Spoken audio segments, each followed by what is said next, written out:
My ex tried to sneak their way into my life again. I bought my first flat when I was in my 20s. I rented out a room to a guy from Poland. Awesome flatmate, FM, super good at DIY and maintenance. I was seeing someone for a while. Let's call her Ghost. Ghost lived with two other girls, one of whom is the titular ex-friend. Let's call her Karen. Ghost and I broke up. From the imaginative name you can guess what happened, and that whole friend group ditched me. My career went pretty well, and I bought a house in the suburbs. I decided to let FM stay on in the flat on the same rent, with the proviso that he not sublet, but his girlfriend, GF, moves in, which is fine. I get the mortgage covered and a tenant who is better at maintaining the place than I am. He gets a 2-bed flat for half price. A few years on, and a certain idiot referendum passes, and flatmate and his girlfriend are moving home to Poland. His GF has already gone back, but when I'm over sorting some stuff with FM, I see a huge pile of moving boxes etc. in the spare room. Oh, is that GF stuff? Are you going to be able to fit all that in the car? No, that's Karen's stuff. She asked if she could leave it here while we were still here. As it turns out, Karen was still friends with GF. She found out they were leaving, and that their rent was a pretty good deal. She told GF that she had squared it all with me, and that she was going to take it all over. I will confess to a few minutes of panic and confusion. I have not spoken to this person in years. She thinks that she is going to move into my flat, and doesn't even ask? How the hell does she even intend to pay rent, given she has made 0 attempts to contact me? And why would I not go for market rate? I'm honestly baffled, and somewhat morbidly fascinated to find out how she thinks this is going to work. I don't really want to get into some kind of ridiculous squatters' rights squabble with them, so I contacted my solicitor, think a non-trial lawyer. She recommends I get the locks changed, and install a security camera, and to send the inevitable roof hitting her way when Karen turns up and tries to get in. I actually think she's quite excited by the drama, a bit more interesting than property conveyancing. I explain all this to FM. He agrees to move out 2 weeks early, and even helps me fit the doorbell camera.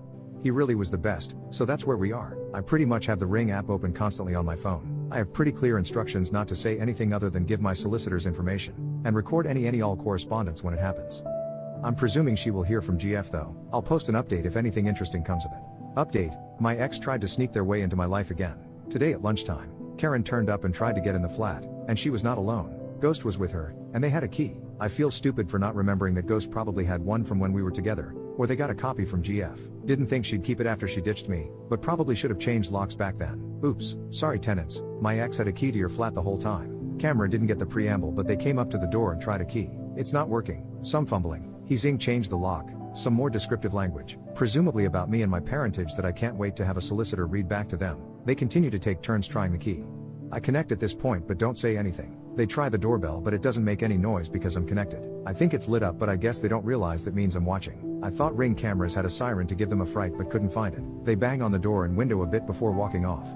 I stayed listening through the camera but didn't hear anything. Still eerily quiet on the phone. Video sent to solicitor anyway. I've had 2 calls from unknown numbers. Not going to answer. Will wait for someone to text me and send them the solicitor's contact info. More to come in guess. In hindsight I should probably have waited to see how this played out before posting. Solicitor would probably murder me if she knew I was doing the smile. Final update: my ex tried to sneak their way into my life again. After a whole bunch of phone calls from random numbers I finally got one from Ghost's father. He was always a gentleman who I got on with, so I sent him a polite message saying if this was about the flat, please direct this to my solicitor and give him the details. He said okay, and she said he contacted her and is going in to meet her on Friday. So I guess I could update the title to entitled X wants me to be her landlord. I did some snooping on social media. I deleted my Facebook years ago. It seems that Ghost and Karen's other housemate is getting married soon. They were all living rent-free in the bride's nan's old house, so I'm guessing impending nuptials are the reason Ghost and Karen are looking for somewhere new and cheap to live.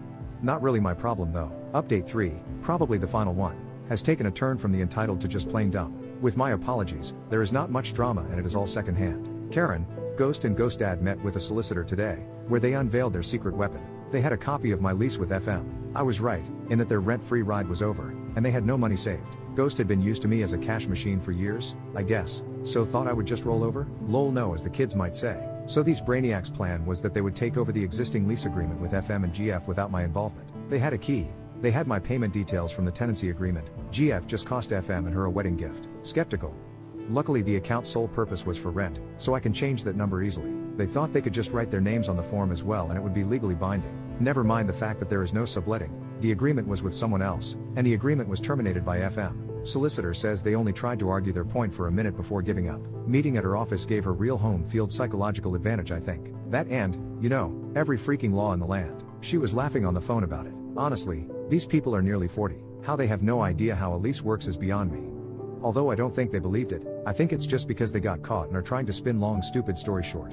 Ghost Dad has agreed to pay a moving company to collect the boxes and bring them to his house. I need to be there for that, but I will slam the door at the first sign of anyone other than a mover. I'm out about 350 quid in solicitor's fees. I can accept that. Like I said, no wedding preset for FM now. I mean, I'd preferred not to have that happen, but who knows what would have happened if they got in or got their day in court. There is a non-zero chance I could have been screwed by a justice based on some sob story. Even in the likely case I'd win, the only people who make money on these things are the lawyers. Punitive damages aren't really a thing here. The courts would just send everyone on their ways. At least I'll always have a video of my ex failing to pull a fast one on me, and the record of her being called to my solicitor's office like they've been called to the office by the head teacher. Quick note on why I didn't just chuck her things out the door. Flats here tend to open to outside, not a corridor, so it would be the same as chucking it out in the rain. And there is a legal duty of care. It's called being an involuntary bailee. It sucks, but it's a pretty common landlord problem. And Karen is a Karen. At least twice I've seen her complain in a restaurant to get her meal comped. Rules are a weapon to use against others. She would absolutely have made trouble for me. That's hopefully it. Thanks for sticking with me. Apologies if it didn't live up to the expectations of drama. Hopefully at the very least it will serve as a cautionary tale about changing locks if you get dumped.